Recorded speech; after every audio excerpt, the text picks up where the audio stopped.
जब किसी को नई नई कुर्सी मिलती है तो उसके मन में अहंकार आ जाता है। तो अक्सर ऐसा होता है कि उस शख्स के मन में सत्ता का नशा चढ़ जाता है और वह इंसान दूसरों को तुच्छ समझने लगता है। उसको लगता है कि जो हूँ मैं हूँ, और तब वह इंसान सत्ता के नशे में कुछ भी कहता फिरता है।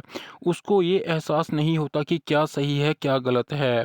वह ये भी भूल जाता है कि कुर्सी हमेशा नहीं रहने वाली। अब हरियाणा के सीएम नायब सैनी ने कांग्रेस के रणदीप सिंह सुरजेवाला को सरकारी डूम कहा है।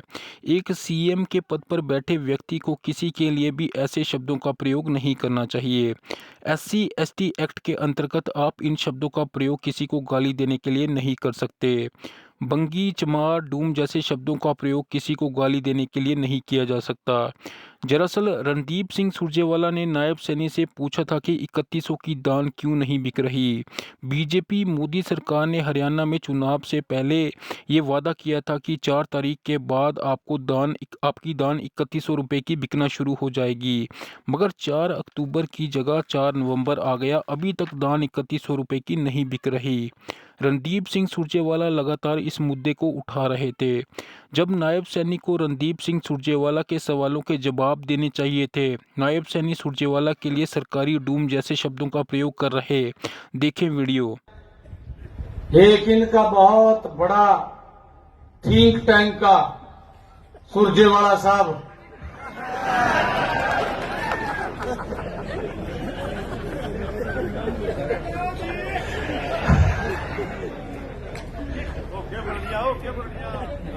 उसको तो अगर कोई छींक भी मार देगा प्रेस वाला को चंडीगढ़ पहुंच जाएगा गेल पड़े। उस पर कोई काम नहीं है, उस पर यही काम अब चलेगा।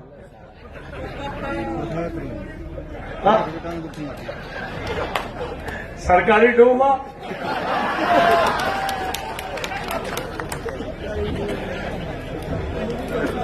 सरकारी डूमा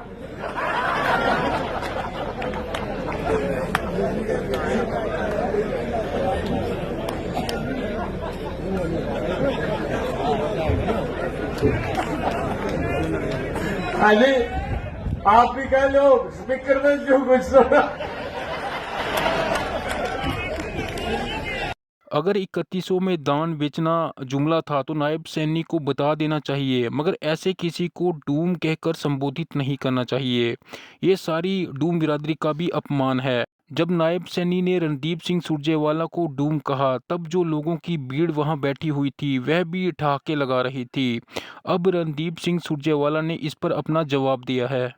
नमस्कार साथियों, एक ऐसा एक्सीडेंटल मुख्यमंत्री जिसे अपना पीए तक लगाने का अख्तियार नहीं, मंत्रियों की लिस्ट हो या अफसरों की सब कुछ दिल्ली से आती है, वो अहंकारी भाषा बोल रहे हैं। 2 प्रश्न मैंने उठाए। पहला प्रश्न, सरकार ली 3100 रुपया प्रति क्विंटल धान की कीमत का वायदा करके श्रीमान नायब सैनी जी ने, भाजपा ने और मोदी जी ने। वो 3100 रुपया क्विंटल जो 8 अक्टूबर से मिलना था वो कब देंगे। दूसरा सवाल था, जिस प्रकार से धान की खरीद में किसान की, मजदूर की, मंडी के आड़ती की बेकदरी हुई और राइस मिलर्स के साथ धोखा हुआ, उसका हल निकालने का। और तीसरा सवाल था एनएचएम के 15,000 कर्मचारियों से धोखे का। जैसे ही इन बातों का जवाब नहीं तो वो ऊल जलूल भाषा बोलकर दलित समाज का अपमान भी कर रहे हैं और अहंकारी टिप्पणी मुझ पर भी कर रहे हैं। मुझे तो फक्र है हरियाणा के डूम समाज पर। गरीब हैं, यही उनका कसूर हो सकता है। वो निर्धन हैं, साधनहीन हैं, ये उनका कसूर हो सकता है। पर डूम समाज के बगैर ना हरियाणा के संस्कार और ना संस्कृति चल सकती। पूरे डूम समाज का और दलित समाज का अपमान कर श्रीमान नायब सैनी क्या साबित कर रहे हैं। ये जान लें कि जब तक किसान, गरीब, मजदूर, मंडी मजदूर, आड़ती, मिल मालिक, राइस मिलर, उनके साथ अन्याय होता रहेगा, तब तक मैं आवाज उठाता रहूंगा। और हरियाणा के लोगों की आवाज उठाना अगर डूम का काम है तो मैं इसे फक्र मानता हूं, इसे अपने लिए बहुत बड़ी इज्जत मानता हूं। पर अहंकार की कुर्सी से वापिस आइए, आपको तो चीफ प्रिंसिपल सेक्रेटरी लगाने का अधिकार भी नहीं। एक दिन लगाते हैं, अगले दिन उतारते हैं और उसके बाद अहंकार की भाषा में बात करते हैं। चुनाव जीता है पर लोगों के प्रति जवाबदेही खत्म नहीं हुई। श्रीमान नायब सैनी, जवाब मांगते रहेंगे, ये हमारा कर्तव्य है। जय हिंद, जय हरियाणा।